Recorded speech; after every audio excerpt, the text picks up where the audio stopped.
함께 보실 하나님 말씀은 출애굽기 20장 12절 말씀입니다. 출애굽기 20장 12절 말씀. 출애굽기 20장 12절 말씀 저희가 한 목소리로 함께 읽도록 하겠습니다. 시작. 내 부모를 공경하라. 그리하면 내 하나님 여호와가 내게 준 땅에서 내 생명이 길리라. 아멘. 십계명 시리즈죠. 행복한 삶의 기준을 배우다 5번째 시간입니다. 십계명 말씀을 통해서 우리 삶의 진정한 행복의 비밀, 하나님이 제시하시는 그 방법과 그 가치를 배우는 시간입니다. 십계명이 이제 크게 두 부분으로 나뉠 수가 있거든요. 첫 번째 부분이 이제 저희가 그동안 본 4번의 말씀입니다. 하나님하고의 관계에 대한 말씀. 그래서 그 말씀을 보면서 저희가 빅 아이디어를 하나 딱 붙들었었죠. 그것은 하나님하고 어떤 관계를 맺고 살아가느냐는 우리 삶의 모든 부분에 영향을 미친다. 모든 관계에 영향을 미친다라는 것. 이제 첫 부분에 이제 그동안 4주를 봤습니다. 이제 남은 6개의 계명이 있는데 이 계명은 가족과 공동체 또 다른 이웃들, 즉 사람들과 어떻게 관계를 맺어가면서 살아갈 것인가에 대한 말씀입니다.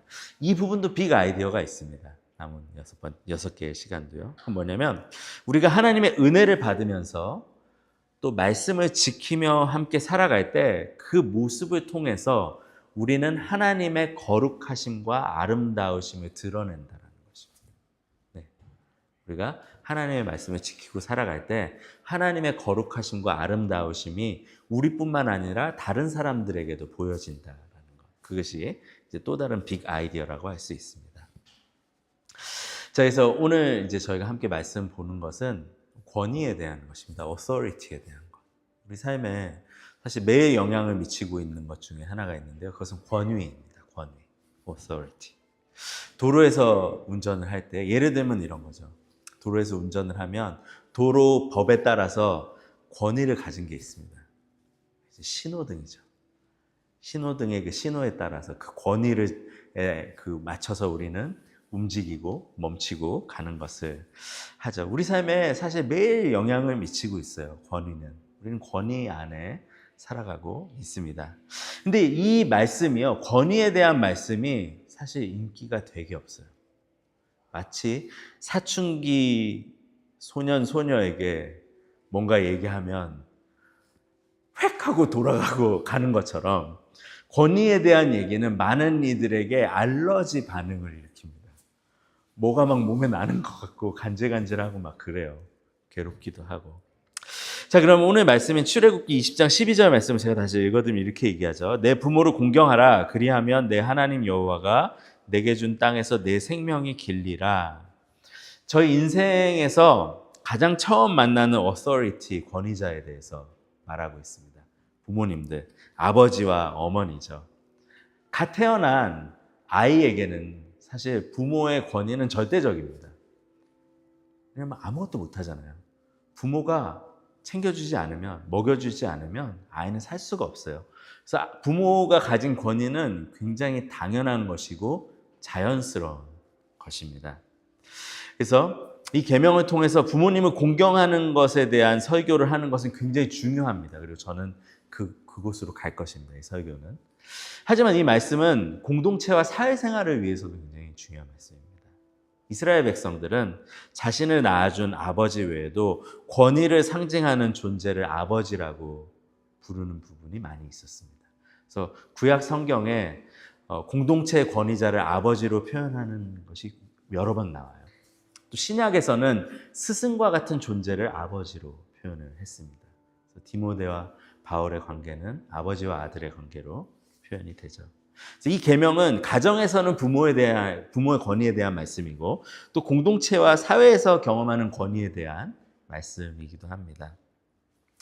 그래서 권위가 참 중요한데 오늘날 우리가 살아가는 사회를 생각해 보면 이 말씀 굉장히 도전이 되는 말씀이에요. 저희를 가장 큰 영향을 준 이제 시대 정신은 포스트 모더니즘이라고 할 수 있습니다. 포스트 모더니즘은 내가 우주의 중심이다. 내가 내 삶을 만들어간다. 이것이 결국 그 정신의 중심에 있는데, 그렇다고 한다면 권위는 어떻게 되나요? 권위는 굉장히 불편한 거예요. 나만 갖고 있어야 되는 거예요. 내 삶에서. 내가 우주의 중심이고 내가 내 삶에 대한 것들을 결정해야 되기 때문에 외부로부터 오는 권위가 너무 불편한 거죠.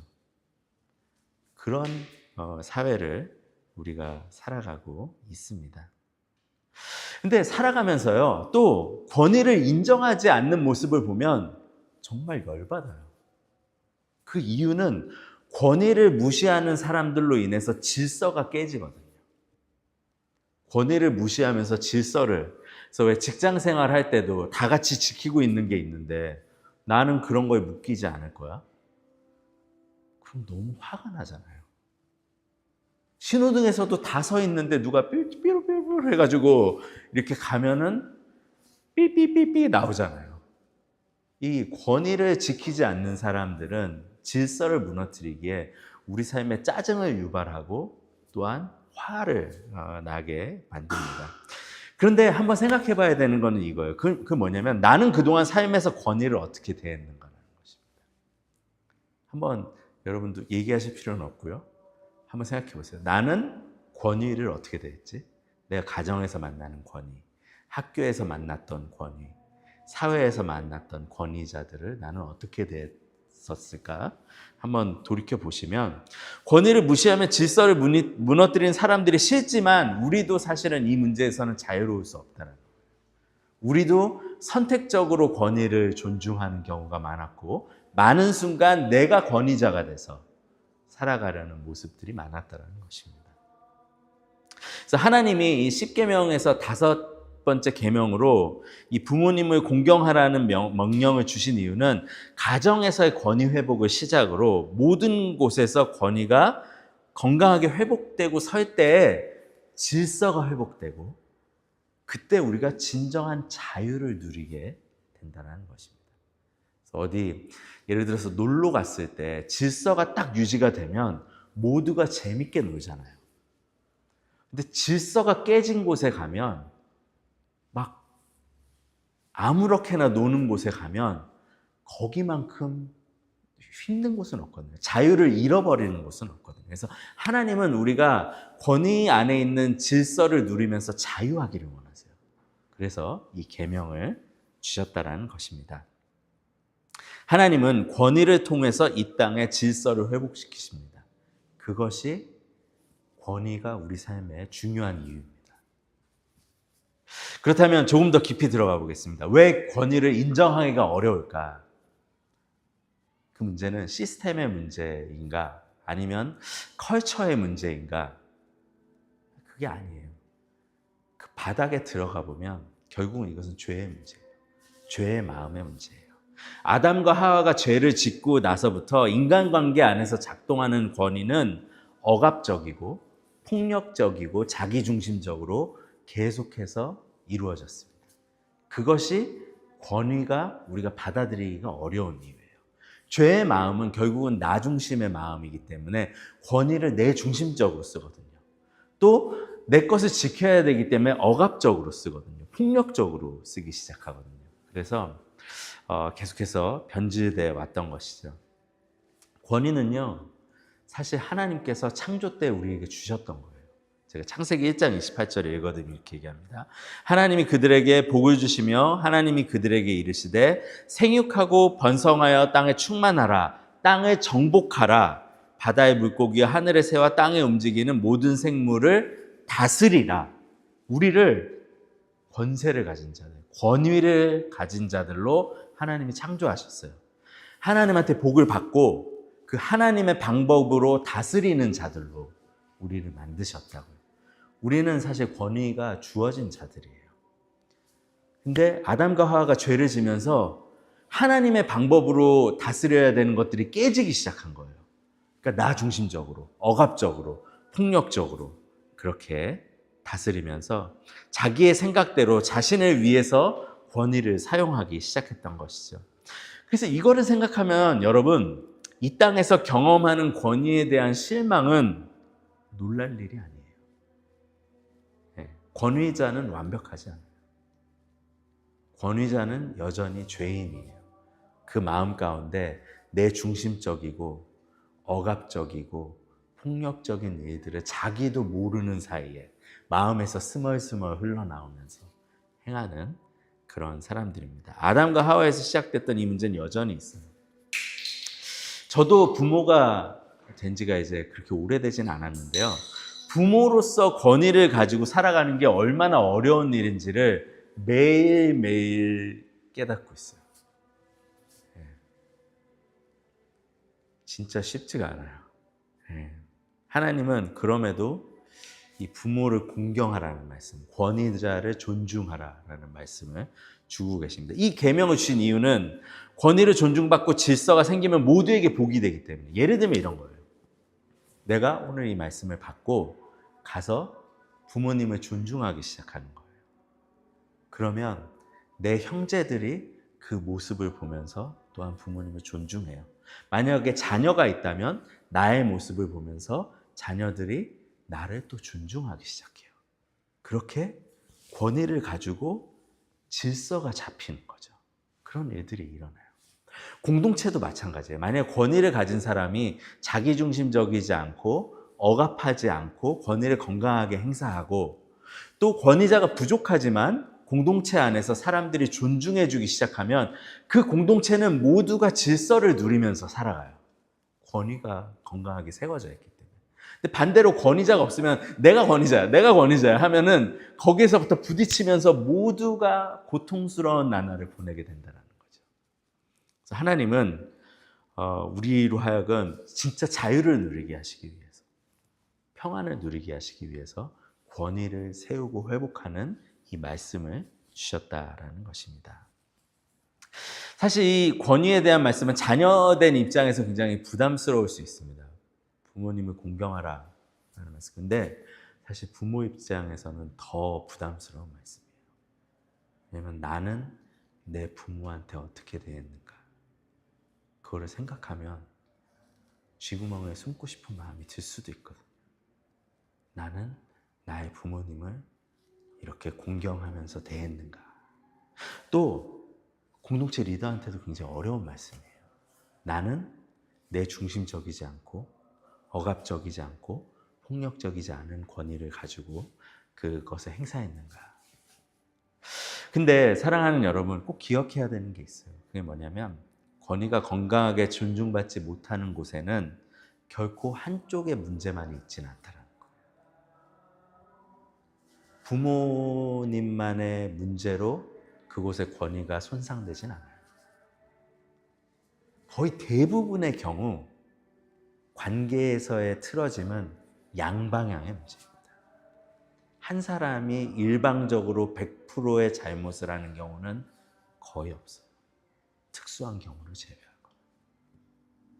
자, 그렇다면 저희는 오늘도 권위자를 만나서 관계를 가지고 살아가며 또 저희에게 권위가 주어졌다면 지혜롭게 행사하면서 살아가야 하는데 이 어려운 문제에 대한 대답을 어디에서 찾아야 될까요? 권위의 문제에 대한 해답을 갖고 계신 분이 있는데 그분은 바로 예수님이십니다. 예수님은요, 이 땅에 오셨는데 권위를 가지신 분이셨어요. 그분의 말씀에는 권위가 있었어요. 예수님이 내가 권위자인데 이렇게 얘기하는데 이렇게 얘기 안 하셔도 예수님이 얘기하시면 speechless. 사람들이 너무 놀라서 그래서 말을 잃을 경우들이 많았어요. 예수님은 폭풍우도 그분의 권위로 잠잠케 하시는 분이셨어요. 예수님은 병든 자들의 병도 그분의 권위를 가지고 낫게 해주셨어요. 귀신들도 쫓으셨어요. 영적인 존재 위에도 권위, authority를 갖고 계신 분이셨어요. 근데 예수님은 다른 누구도 보여주지 않은 권위 또한 행사하셨어요. 보여주셨어요. 죄를 용서하신 분. 한 사람이 여러 사람들한테 죄를 지었는데 그럼에도 불구하고 그 사람의 모든 죄를 용서하신 그 권위를 행사하셨어요. 놀라운 권위죠. 그 예수님이 어떤 권위자의 모습을 보여주셨냐면 빌립보서 2장 6절을 제가 읽어드리면 그는 근본 하나님의 본체시나 하나님과 동등됨을 취할 것으로 여기지 아니하시고 예수님은요 하나님의 하고 본체라고 얘기했어요. 예수님은 가장 높으신 하나님이세요. 근데 그분은 자기를 생각하기보다는 희생하는 모습을 보이셨어요. 그래서 빌립보서 2장 7절은 오히려 자기를 비워 종의 형체를 가지사 종의 모습을 보이셨어요. 권위자인데 하나님이신데도 불구하고 종의 모습을 보이셨어요. 그래서 예수님의 권위는 힘이 아닌 희생이었고 명령이 아닌 섬김이었고 예수님은 그렇게 완전히 다른 모습을 보여주셨어요. 권위를. 이 땅에 필요한 권위자의 모습을 보여주셨죠. 그 권위자의 모습의 클라이막스가 어디냐면 십자가이죠. 십자가에서 예수님은 희생을 통해서 그분의 왕되심을 선포하고 보여줬죠. 메시아닉 킹임을. 그분은 희생을 통해서 죽음을 통해서 그분의 권위가 누구보다도 높다라는 것을 이 땅에서 보여주셨습니다. 자, 그렇게 예수님은 권위자가 어떤 모습을 보여줘야 되는지도 보여주셨는데 권위를 인정하는 삶이 어떤 건지도 보여주셨어요. 예수님이 이 땅에 오셔서 하나님 아버지의 권위에 철저히 순종하셨어요. 그래서 나의 뜻이 아니라 아버지의 뜻대로. 겟세마니의 기도를 보시면 나의 원함이 아니라 아버지의 원함대로. 그렇게 하나님 아버지의 권위에 철저하게 복종하시는, 권위자에게 복종하시는 모습을, 권위를 인정하시는 모습을 보여주셨죠, 예수님이. 그래서 예수님은 이 모습을 보여주시면서 저희에게 권위에 대한 아주 중요한 것을 하나 알려주고 계세요. 그게 뭐냐면 누군가의 권위를 인정하는 것이 그 사람보다 낮은 사람이 되는 것이 아니라. 예수님은 하나님과 동등하신 분이세요. 근데 그 동등됨을 취하지 않으셨어요. He did not count equality with God. He did not count예요. He did not have God이에요. 빌립보서를 보면. 예수님은 성부, 성자, 성령 하나님은 한 분이시고 동등하신 하나님이시거든요. 그럼에도 불구하고 아버지께 순종하시는 모습을 통해서 권위를 인정하는 것이 결코 낮은 자가 하는 일이 아니라는 것을 보여주셨습니다. 더 낮은 존재, 가치 없는 존재가 되지 않습니다. 여러분, 권위를 인정하는 것이 그 사람 밑에 들어가는 게 아니에요. 그래서 권위를 인정하는 것은 아름다운 일이고 또한 예수님을 닮은 거룩한 모습입니다. 사랑하는 여러분, 인생에서 권위가 주어진다면요, 예수님을 바라보십시오. 권위 있으신 분이로되 내 생각을 먼저 하기보다는 다른 이들을 먼저 생각했던, 자신을 희생했던, 낮아지며 섬기며 희생하는 진정한 권위 있는 자의 모습이 어떤 모습인지를 보여주셨습니다. 사실 권위는 참 무거운 거예요. 왜냐하면 책임이 따라오고 부모가 되니까 그걸 알겠어요. 부모가 되면 내 아이에게 권위를 마음껏 행사할 수 있지만 또 동일하게 책임이 따라와요.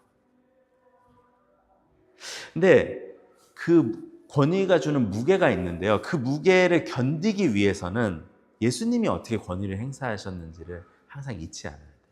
낮은 모습. 예수님을 닮은 겸손한 모습으로 권위를 행사하면 권위는 가벼워집니다. 왜냐하면 그 권위를 예수님이 다 들고 계시기 때문에. 권위는 질서를 가져올 수 있는 복된 통로가 되는 거죠. authority는. 사랑하는 여러분, 또한 권위를 인정해야 되는 그런 포지션에 있다면 예수님을 바라보십시오. 예수님은 하나님 아버지의 그 권위를 인정하시며 그 삶의 아름다움을 보여주셨어요. 권위를 인정하지 못하는 모습에는 이미 우리가 갖고 있는 권위에 대한 잘못된 생각이 있는 거예요. 권위가 있으면 내가 위에 올라가 있다고 생각하고, 권위가 있으면 내가 더 나은 사람이라고 생각하고, 권위가 있으면 내가 얼마든지 눌러도 된다라고 생각하는 그 잘못된 생각이 있는 것이죠. 다른 이의 권위를 인정하는 것이 나의 가치를 낮추는 일이 아니라는 것입니다. 권위를 인정하는 것은 예수님을 닮은 사람이 할 수 있는 가장 거룩한 모습 중에 하나입니다. 자, 삶의 질서를 잡아주는 권위, authority에 대해서 생각해 봤는데, 자, 그러면 이 5계명을 가지고 이 말씀을 어떻게 실제적으로 좀 적용할 수 있을까를 마지막으로 생각하고 말씀을 마치기를 원합니다. 5계명에 이렇게 얘기했죠. 12절. 내 부모를 공경하라. 그리하면 내 하나님 여호와가 내게 준 땅에서 내 생명이 길리라. 저희는 어떻게 이 말씀을 이루면서 살아갈 수 있을까요? 저희가 함께 본 대로 내 부모를 공경하라는 두 가지의 모습을, 동전의 양면을 생각하면 가장 잘 우리 삶에서 행복을 가져다 줄 수 있어요. 하나는 부모로서 보여줘야 되는 모습을 생각하면 은혜를 누릴 수 있고요. 또 하나는 자녀로서 보여줘야 되는 모습을 생각하면 은혜를 누릴 수가 있습니다. 자녀의 위치에 있다면 부모님을 공경하는 삶을 살아야 되고, 또 부모의 위치에 있다면 예수님을 닮은 권위자가 되어야 하는 것이죠. 저희 공동체에 아이들이 많이 태어나고 있습니다. 저도 어린아이가 있는데, 좋은 권위자가 된다는 것은 먼저 아이에게 내가 생각하는 좋은 것을 주는 것이 아니라 아이에게 필요한 것을 주는 사람이 되는 것입니다. 좋은 권위자가 된다. 아이에게 필요한 것을 줘야 된다. 에드리언이라는 목사님, 제가 설교를 듣다가 그분이 정리하는 것 중에 일부분을 제가 좀 정리를 해봤는데, 아이들한테 가장 필요한 것은 사랑이 필요해요. 근데 아이들한테 어떻게 사랑을 줄 수 있느냐? 먼저 아이들을 많이 안아줘야 돼요. 스킨십이 참 중요해요. 아이가 커도 안아줘야 돼요. 저도 이따 예배 끝나고 저희 엄마하고 장인 장모님한테 좀 안아달라 그럴까? 아니면 따로 만났을 때 얼마 전에 한번 안긴 했는데 나 커도 날 좀 안아주세요 이러고 싶거든요. 근데 스킨십이 그만큼 중요하다는 거죠. 왜냐하면 그렇게 자녀를 안아줄 때 뭐를 해서가 아니라 그 아이 자체로 가치가 있다는 걸 알려주는 거예요. 너는 사랑받을 가치가 있다. 너는 나에게 소중하다. 그러니까 뭐를 잘했을 때 일로 안아주는 게 아니라 그냥 이유 없이 갑자기 꽉 안아줘야 되는 거죠. 아침에 일어나면 안아주고 자기 전에 안아주고 그렇게 해야 된다는 거죠. 두 번째, 아이를 사랑한다는 것은 아이들과 함께 공감해 주어야 합니다. 전 이거 되게 못하는 사람이거든요. 들으면서 좀 회개를 많이 했는데. 근데 아이들한테 공감한다는 건, 왜 사실 아이들이 좀 울고 올 때나 그럴 때가 있잖아요. 그러면 저 같은 경우에도 솔루션을 제공을 많이 해줘요. 예슬아, 이럴 때는 이렇게 해야 된다. 이럴 때는 그러면 안 돼. 뭐 이런 걸 하는데, 우리도 왜 삶에서 어려움을 겪을 때가 있잖아요. 사회에서. 진짜 오늘은 생각하기 싫을 때가 있잖아요. 아이들이 그런 감정을 표현하는 거는 우리처럼 어려움을 겪고 왔다라는 거거든요. 아이들한테는 그만큼 힘든 거예요. 아이들한테 필요한 것도 공감이에요. 너 지금 기분이 어때? 들어주고, 아이들을 먼저 바꿔주기 전에, 아이들한테 지혜를 전해주기 전에, 그랬어? 그게 그렇게 힘들었어? 아이들한테 필요한 사랑은 그거라는 거죠. 공감해줘야 된다. 자, 또 아이들을 사랑한다는 것은 하나님의 복을 선포해주는 것입니다. 아이들한테 하나님 아버지의 복이 너에게 오늘도 주어지고 있다. 축복해. 우리가 아이들 예배실에서 나갈 때 하는 것처럼. 그래서 이것들을 통해서 아이들은 권위자 아래에 있지만 자기의 가치가 존중받고 있다는 것을 알게 되는 거예요. 그 가운데 권위하고 친해지는 거예요. 권위가 부담스럽지 않은 거예요. 권위가 폭력적으로 다가오지 않은 거예요. 그래서 아이에게 필요한 것, 사랑을 줘야 된다. 두 번째,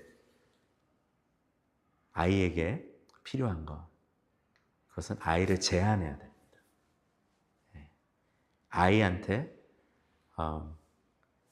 꼭 필요한 질서를 좀 만들어줘야 된다는 거죠. 아이가 원하는 것을 다 들어주면 안 되고, 사고 싶은 것을 다 사주면 안 되고, 가고 싶은 것을 다 가면 안 되고, 아이들이 건강하게 질서를 누릴 수 있어요. 왜냐하면 다 하기 시작하면 아이들은 자유를 오히려 뺏기거든요. 그런 것처럼 이 바운더리를 그려주는 거죠. 그것이 아이에게 필요한 것입니다. 근데 바운더리를 그려줄 때 아주 중요한 게 있어요. 그게 뭐냐면 혼을 내면서 바운더리를 그려주지 마요. 그거는 바운더리를 그리는데 큰 방해가 될 수가 있어요. 오히려 바운더리는 감정을 많이 없이 그렇게 왜 그것이 중요한지를 계속해서 얘기하면서 설명해 주면서 반복적으로 바운더리를 그려줄 때 그때 아이는 그 권유 안에서 편안함을 느끼고 자유한다라는 거죠. 만약에 저희가 폭력적으로 하기 시작한다면 이 목소리가 커지는 건 어쩔 수 없는 것 같아요. 물론 그래야 될 상황들도 있잖아요. 부모가 되니까 그 상황이 찾아옵니다. 근데 그런 상황이 있지만 내가 바운더리를 그려줄 때는 그럴 때는 그것이 도움이 안 되는 경우가 더 많구나라는 것을 기억하면서 그렇게 아이한테 필요한 것들 제안을 해줘야 됩니다. 마지막으로 가장 중요한 것, 아이를 위해서 기도해야 됩니다. 아이를 위해서 기도하는 권위자만큼 아이를 사랑하는 사람은 없습니다. 그 아이를 채워주고 아이를 인도해 주실 수 있는 분이 하나님이시기 때문에. 자, 이런 부모가 돼야 되고요. 또한 저희는 부모님을 공경해야 되겠습니다. 부모님을 공경하는 건 어떤 의미를 갖고 있나요? 여기서 공경하다라는 단어가 영어로는 언어로 이제 번역이 됐고 히브리어는 카보드라는 단어가 쓰였습니다. 카보드 이제 제가 설교할 때도 많이 쓰는 단어인데 무게하고 관련이 되어 있습니다. 하나님께 영광을 돌리다 할 때도 이 카보드라는 이 히브리어 단어가 사용이 되는데 무게하고 관련이 있어요. 그래서 여러분 부모님을 공경한다라는 것은요. 부모님들이 그동안 살아오신 삶의 무게를 이해하고 또 인정하는 것입니다. 세대 간에는 의견 차이가 있을 수 있어요. 또 보는 시각이 다를 수 있어요, 부모님들. 하지만 부모님들께서 그동안 지셨던 삶의 무게를 생각한다면 우리를 사랑해 주시기 위해서 또 이 자리까지 있게 해주시기 위해서 삶을 사셨던 그 무게를 생각한다면 부모님을 언어하는 것, 공경하는 것은 훨씬 더 쉬워집니다. 제가 캄보디아에서 있으면서 한 가지 알게 된 것은 전쟁의 참혹함이에요. 전쟁이 있었던 나라가 아주 오랜 시간 철저하게 질서가 무너지더라고요. 모든 것이 파괴되면서. 근데 저희 부모님 세대들이 어떤 세대냐면 그 전쟁 후에 재건을 하신 세대예요. 저는 믿을 수가 없어요. 우리는 거의 그 영향을 받지 않았거든요. 우리가 이미 잘하고 살아날 때는 제 동료들이라든가 아니면 저보다 후배이신 분들이 살아났을 때는 전쟁의 영향, 그 무너진 질서를 거의 경험하지 않았어요. 그 짐을 우리 부모님 세대들이 오롯이 다 지셨어요. 그것을 생각한다면 부모님들을 공경할 수 있을 것입니다. 그리고 부모님을 공경하는 것은요, 우리가 부모님들한테 은혜를 다 갚는 것이 아니에요. 그것은 있을 수 없어요. 또 부모님을 공경한다는 것은 부모님의 다스림 가운데 살아가라는 얘기가. 그럼 부모님을 공경한다는 것은 어떤 것일까요? 카보드, 무게를 생각하면 부모님들이 나이가 드셔서 삶의 무게가 너무 무거워지셨을 때 그거를 같이 좀 드는 거예요. 부모님들이 다 들지 못하는 짐을 좀 같이 들어드리는 거예요. 그것은 저희가 할 수 있는 것이죠. 그래서 바로 공경하다의 히브리어 원어인 카보드의 무게의 의미를 생각하면서 실천할 수 있는 것들이 있다는 것입니다. 그럼 보십시오. 건강한 권위를 행사하는 자로서 살아가면서 또 건강하게 권위를 존중하는 삶을 살아갈 때 하나님이 주신 약속이 있어요. 12절 후반부인데 여호와가 내게 준 땅에서 내 생명이 길리라 이렇게 약속을 주셨어요. 당연한 거죠. 삶의 질서가 잡히기 시작하는데 가정에서, 공동체에서, 사회에서 이 하나님이 말씀하신 하나님을 닮은 권위를 행사하기 시작하면서 삶의 모든 질서가 잡히면 오래 살기 싫어서 사는 거예요. 저희가 잘 사는 거예요. 못 살 수가 없어요.